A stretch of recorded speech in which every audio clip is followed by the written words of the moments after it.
శ్రావ్య రకరకాల చేపల ఫ్రైలు చేసి మార్కెట్లో అమ్ముతుంది. రండి రండి పిల్లలు, నేను వచ్చేసాను. మీకోసం టేస్టీగా ఫ్రెష్ గా చేపల ఫ్రైని తీసుకొచ్చేసాను.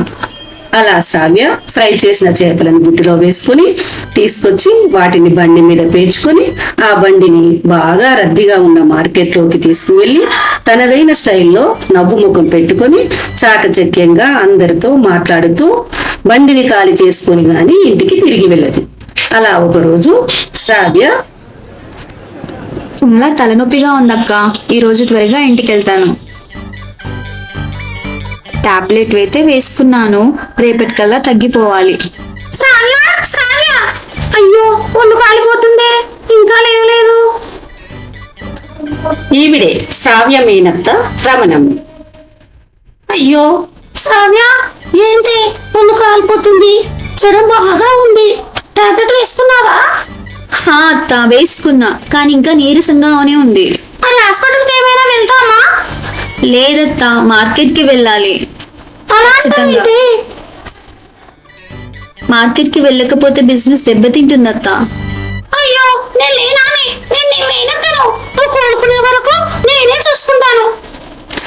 తర్వాత రోజు నుండి శ్రావ్య బదులు రమణమ్మ మార్కెట్ కు వెళ్తుంది.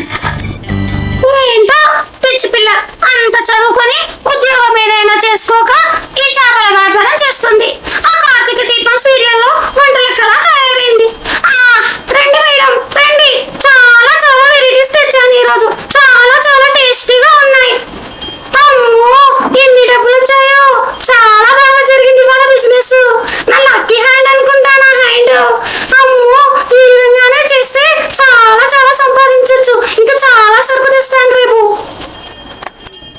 అలా రమణమ్మ బిజినెస్ బాగా అయ్యిందని మురిసిపోతూ మరుసటి రోజు ఇంకా చాలా వెరైటీలు వండుకొని తన చాకచక్యంతోనే డబ్బులు చాలా వస్తున్నాయని, తన మేనగోడలికి చాలా బాగా సహాయం చేస్తున్నానని అనుకొని ఒక ఆటోను పిలుచుకొని దాంట్లో సరుకుని ఎక్కించుకొని మార్కెట్కు తీసుకొని వెళ్తుంది.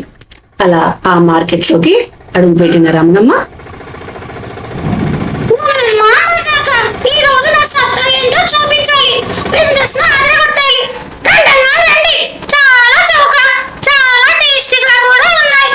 అలా రమణమ్మకు ఆ రోజు కూడా డబ్బులు బాగా వస్తాయి. చాలా సంతోషపడుతుంది. మరుసటి రోజు ఉదయం చేపలు వండటానికి వంటగదిలోకి వెళ్తుంది. కానీ అక్కడ చేపలు వండటానికి సరిపోయేటన్ని లేవు.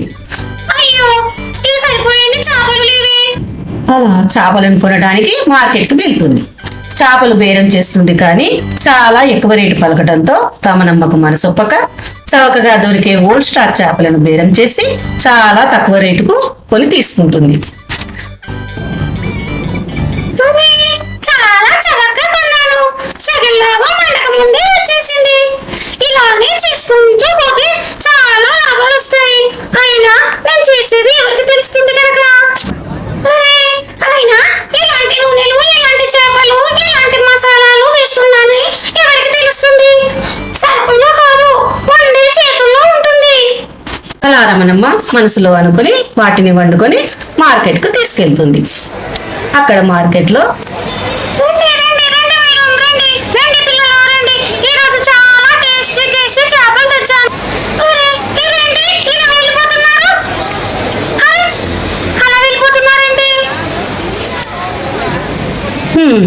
అలా కొన్న వాళ్ళు వాసన చూసి వాటిని తిరిగి రిటర్న్ చేసి వెళ్ళిపోతున్నారు.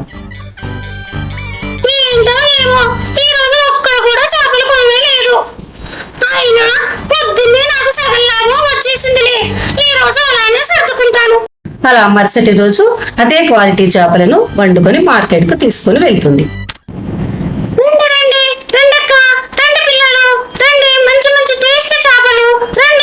అయ్యో ఏంటి ఒక్కరు కూడా రావట్లేదు, అయ్యో. అలా బాధపడుతూ ఉన్న రమణమ్మకి అప్పుడే అటుగా వచ్చిన శ్రావ్య కనబడుతుంది. దాంతో రమణమ్మ శ్రావ్యకు జరిగినదంతా చెప్తుంది. చాలా బాధపడుతున్న అత్తయ్యను చూసి, మరి పర్లేదత్తా, నేను కోలుకున్నానుగా, రేపటి నుంచి నేను చూసుకుంటానులే. అలా వంటగదిలోనికి వెళ్ళిన శ్రావ్య, ఏంటి బ్యాడ్ స్మెల్ వస్తుంది?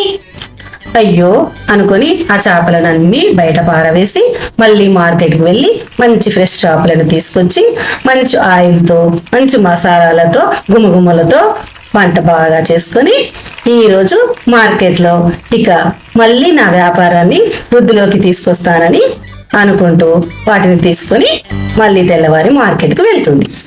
అరే చింటూ, ఈ రోజు ఫ్రీ అన్ని, నీ స్నేహితులను కూడా తీసుకునిరా. బాగున్నాయి, టేస్ట్ బాగున్నాయి. ఏంటి ఈరోజు? అలా శ్రావ్య సరుకులన్నీ కూడా ఫ్రీగా ఇస్తుండటంతో చుట్టుపక్కల వాళ్ళందరూ కూడా అక్కడికి చేరుకొని అన్ని సరుకులు తీసుకుంటారు. అలా శ్రావ్య మరుసటి రోజు 50% ఆఫ్ కు అమ్మడం మొదలు పెడుతుంది. రండి రండి, 50% కి ఆఫర్ పెట్టాను కాబట్టి చాలానే గిరాకీ అయింది. మెల్లిమెల్లిగా రేట్ ని పెంచాలి. అలా అనుకున్న శ్రావ్య వారం రోజుల తర్వాత దాన్ని 25% ఆఫర్ చేస్తుంది. అలా రేటు పెంచుకుంటూ వెళ్ళినా కూడా జనం కొంటూనే ఉంటారు. గిరాకీ మాత్రం తగ్గదు. వారం రోజుల్లోనే తిరిగి మళ్ళీ పాత పొజిషన్ కు వచ్చేసాను. ఇలా కష్టపడితే ఇంకా చాలా సంపాదించవచ్చు. అలా అనుకున్న శ్రావ్య అనుకున్నది అనుకున్నట్టుగానే 4 నెలల్లోనే 4 షాపులు కూడా పెట్టేస్తుంది. ఇదంతా చూసిన మేనత్త రమణమ్మ, అయ్యో బిడ్డ, అత్యాశకు పోయి నీ బిజినెస్ ను పాడు చేశాను. కానీ తిరిగి దాన్ని మళ్ళీ పాత పొజిషన్ లోకి తేవడమే కాకుండా నీ తెలివితో 4 షాపులు కూడా పెట్టావు. మంచి మార్గంలో వెళ్తేనే సక్సెస్ ఉంటుందని నిరూపించావు. అలా శ్రావ్యని చూసి మురిసిపోతూ దగ్గరికి తీసుకుంది.